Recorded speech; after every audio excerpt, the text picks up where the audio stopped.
तर हॉर्मुझच्या सामुद्रधुनीबाबत इराण पुन्हा एकदा आक्रमक झाले।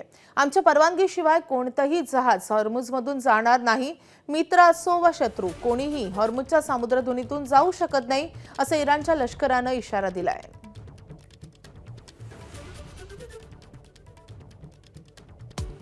नसरापूरचा नराधम भीमराम कांबळेवर याआधी विनयभंग आणि जीवे मारण्याच्या प्रयत्नाचे आरोप, पण सबळ पुराव्याअभावी दोन्ही खटल्यातून झाली निर्दोष मुक्तता।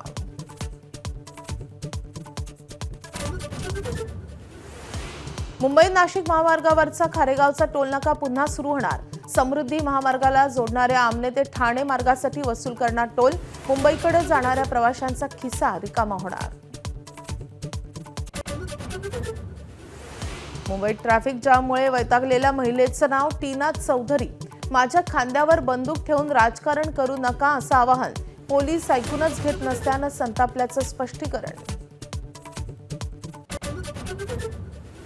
विधान परिषदेच्या उमेदवारांच्या बिनविरोध निवडीची उद्या घोषणा। 17 पैकी 9 उमेदवारांचेच अर्ज ठरले वैध। भाजपचे 5, शिवसेनेचे 2, राष्ट्रवादीचा 1 आणि मवियाचा 1 उमेदवार बिनविरोध। पश्चिम बंगालमध्ये फाल्टा मतदारसंघातलं मतदान रद्द।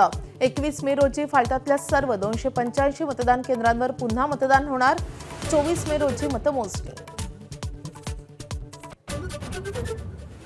इराण वाकडच वागणार असेल तर नव्यानं हल्ले चढू, डोनाल्ड ट्रम्प यांची धमकी। इराणनं अजून नीट किंमत चुकवली नाही असा इशारा।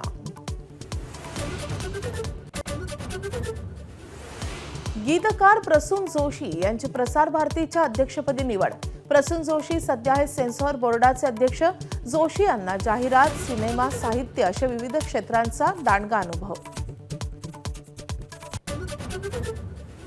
ऋतुराज गायकवाडच्या नाबाद 67 धावांच्या जोरावर चेन्नईचा मुंबईवर 8 गडी राखून विजय। चेन्नईच्या प्ले ऑफच्या आशा जिवंत, तर 7व्या पराभवानंतर मुंबईची वाट अजून बिकट।